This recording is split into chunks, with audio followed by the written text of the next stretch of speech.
ধূমকেতু তাহলে অবশেষে আসতে চলেছে রানা সরকার এবং দেবদা একসঙ্গে। মানে যেটা নিয়ে আমরা এক্সপেক্টই করিনি, যেই ছবিটা নিয়ে এতদিন আশাই ছিল না, আমরা ভেবেই নিয়েছিলাম যে এই ছবিটা কিন্তু আসবে না, কিন্তু অবশেষে আজকের একটা পোস্ট ঝড় তুলে দিয়েছে সোশ্যাল মিডিয়ায়। দেবদা এবং রানা সরকার একসঙ্গে। নমস্কার বন্ধুরা, আমি রূপম চলে এলাম নতুন ভিডিও নিয়ে। বন্ধুরা, তোমরা অনেকেই হয়তো জানো যে দেবদার প্রোডাকশন থেকে প্রথম সিনেমা কোনটা। প্রথম সিনেমা কোনটা?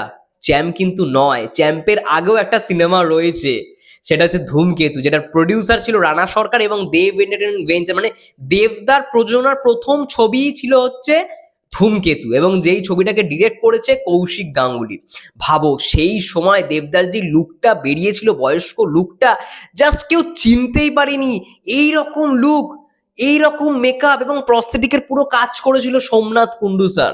মানে জাস্ট আউটস্ট্যান্ডিং, আউটস্ট্যান্ডিং ভাই। এই লুকে দেবদা মানে কেউ কল্পনাই করতে পারেনি। এবং এতদিন যাবত পরে দেবদা এবং রানা সরকার একটা পোস্ট করলো যে ধূমকেতু, মানে রানা সরকার যে পোস্টটা লিখেছে যে নাও অর নেভার, মানে এখন এবং কখনোই নয়।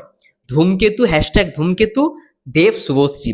ভাই দেব শুভশ্রী জুটি, মানে যেই জুটি আমরা দেখিনি প্রায় 10 বছর বা 12 বছর এরকম টাইম পেরিয়ে গেছে। লাস্ট আমরা দেখেছি কবে, আমরা ভুলেও গেছি, খোকা বাবু না আই থিঙ্ক খোকা 420, যাই হোক না কেন একটা সিনেমায় দেখেছি। এবং তারপর থেকে মানে মাথা থেকেই বেরিয়ে গেছে, মগজ থেকেই বেরিয়ে গেছে এই যে জুটিকে কবে দেখতে পারবো। আমরা সবাই জানি যে মানে এই জুটি আর ফিরবে না, কারণ তাদের মধ্যে একটা পার্সোনাল হয়তো কোনো রকমের প্রবলেম হয়েছিল সেই সময় দাঁড়িয়ে, এবং সেটাই হয়তো সব থেকে বড় ইস্যু হয়ে দাঁড়িয়েছিল। কিন্তু না, ধূমকেতু মনে হয় এবার রিলিজ পেতে চলেছে, এবং সেটা দেখো অফিসিয়ালি কনফার্ম দেবদা নিজে পোস্ট করেছে। দেবদা নিজে মানে সোশ্যাল মিডিয়া হ্যান্ডেল থেকে যে পোস্টটা করেছে এই ছবিটা, এবং তার সঙ্গে সঙ্গে লিখেছে let's hope for the best. এটা দেবদা লিখেছে মানে ভাই সমস্যার সমাধান, মানে সমস্ত কিছু মিটে গেছে ঝামেলা। দেবদা যে পোস্টটা করেছে যে এমনি, this time let's hope for the best, দেবদা উইথ রানা সরকার। তো এটা তো একটা আনএক্সপেক্টেড ব্যাপার। ধূমকেতু কত বছর আগের একটা প্রজেক্ট, 2016 না আই থিঙ্ক 2014-15 কাজ হবে। কৌশিক গাঙ্গুলির ব্রিলিয়ান্ট প্রজেক্ট। এই প্রজেক্টটা এই সময় এসে দাঁড়িয়ে যদি রিলিজ করা হয়, দারুণ রকমভাবে ব্যবসা করবে। এই প্রজেক্ট নিয়ে অনেকের কিন্তু এক্সপেকটেশন, এবং এই প্রজেক্টের কিছু সিনও আমরা কিন্তু দেখেছি সোশ্যাল মিডিয়ায়। অনেক সিন রয়েছে, গানের দৃশ্য থেকে শুরু করে অনুপম রায়ের গান রয়েছে, দেবদা শুভশ্রীদি তারা সাইকেলে করে যাচ্ছে, অনেক দৃশ্য। আমি যখন 2016 সালে ধূমকেতুর খবর পাই, আমি দেখি সোশ্যাল মিডিয়া অনেক মিডিয়ারা তারা কভার করে ধূমকেতু নিয়ে, এবং একটাই কথা যে এই সিনেমা কিন্তু একটা নেক্সট লেভেলের সিনেমা হতে চলেছে। তো এটা কিন্তু বিরাট ব্যাপার। এত বছর পরে ভাবো, 10 থেকে 12 বছর বা 10 থেকে মানে হ্যাঁ 13 বছর এরকম টাইম পরে আমরা সিনেমাটা রিলিজ হতে দেখতে পারবো। আমরা সকলে চাই এই সিনেমাটা রিলিজ হোক। ভাই দারুণ ব্যাপার হতে চলেছে। দেবদা শুভশ্রী ভাই, এটা নস্টালজিয়া। এসবিএফ এর এখনো পর্যন্ত সব থেকে হাইয়েস্ট ভিউয়ারশিপ গান হচ্ছে চোখের জলে ভাসিয়ে দিলাম। এবং দেব শুভশ্রী জুটি সর্বপ্রথম জুটি যেটা পপুলার হয়েছিল, দেবদার সঙ্গে যদি কোনো জুটি থেকে থাকে, তো এটা কিন্তু মানে ধামাকা, সব থেকে বড় ধামাকা। দেব শুভশ্রী আবারও ফিরছে। তো মানে আনএক্সপেক্টেড। রানা সরকারকে এর জন্য thank you Rana Sarkar sir. মানে রানা স্যার, আপনি আপনি আছেন বলেই আমরা অনেকদিন ধরে চাইছিলাম ধূমকেতু ধূমকেতু ধূমকেতু। আপনি অনেক কমেন্টের রিপ্লাইতে দেখেছিলাম করেছিল যে ধূমকেতু এটা আসবে, এটা আসবে না, মানে ধূমকেতু এটা হবে না, ধূমকেতু আনবো না, অনেক কমেন্ট, অনেক সমালোচনা হয়েছিল এই জায়গা থেকে। তো সেই জায়গা থেকে দাঁড়িয়ে রানা সরকার, দেবদা আবারও একসঙ্গে, মানে ফর দ্য ফার্স্ট টাইম যে ছবিতে আমরা তাদের কাজ করতে দেখতে পেয়েছি, তার থেকে বাইরে গিয়ে ধূমকেতু, মানে ধূমকেতু একটা আলাদাই ভাই, আলাদাই আলাদাই একটা সিনেমা হতে চলেছে। এবং কৌশিক গাঙ্গুলির one of the best film.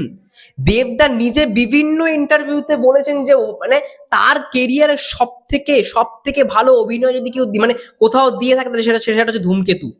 দেবদার কেরিয়ারে মানে one of the most popular acting যদি কোনো সিনেমা হয়ে থাকে সেটা ধূমকেতু। দেবদা নিজেই বিভিন্ন ইন্টারভিউতে বলে গেছেন।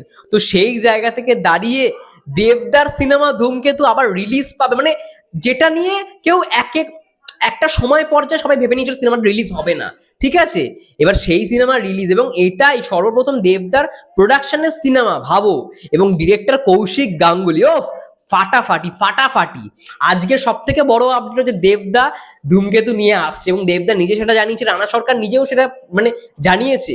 দেবদা রানা সরকার বিতর্ক কিন্তু লেগেছিল মাঝপথে এসে দাঁড়িয়ে, তাও দেখো আবার তারা ফিরছে। ধূমকেতুকে কিন্তু রিলিজ করার একটা নিশ্চয়ই সিদ্ধান্ত দাঁড়িয়েছে, হয়তো এই বছর না, হয়তো পরের বছর, কিন্তু হবে।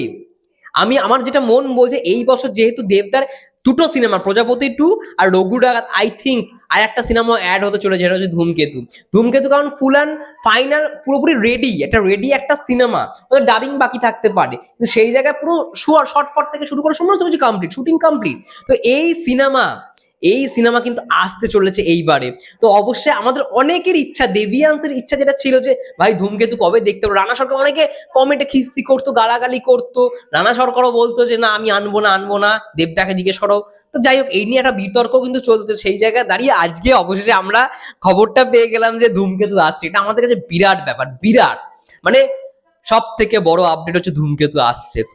যাই হোক, দারুণ খবর, দারুণ খবর। তোমাদের কি মন্তব্য ধূমকেতু নিয়ে? তোমরা কতটা এক্সাইটেড, এবং ধূমকেতু যদি এই বছরই আসে তোমরা কি বলতে চাও অবশ্যই কমেন্ট করে জানাও। ততক্ষণ সবাই ভালো থেকো, সুস্থ থেকো, টেক কেয়ার।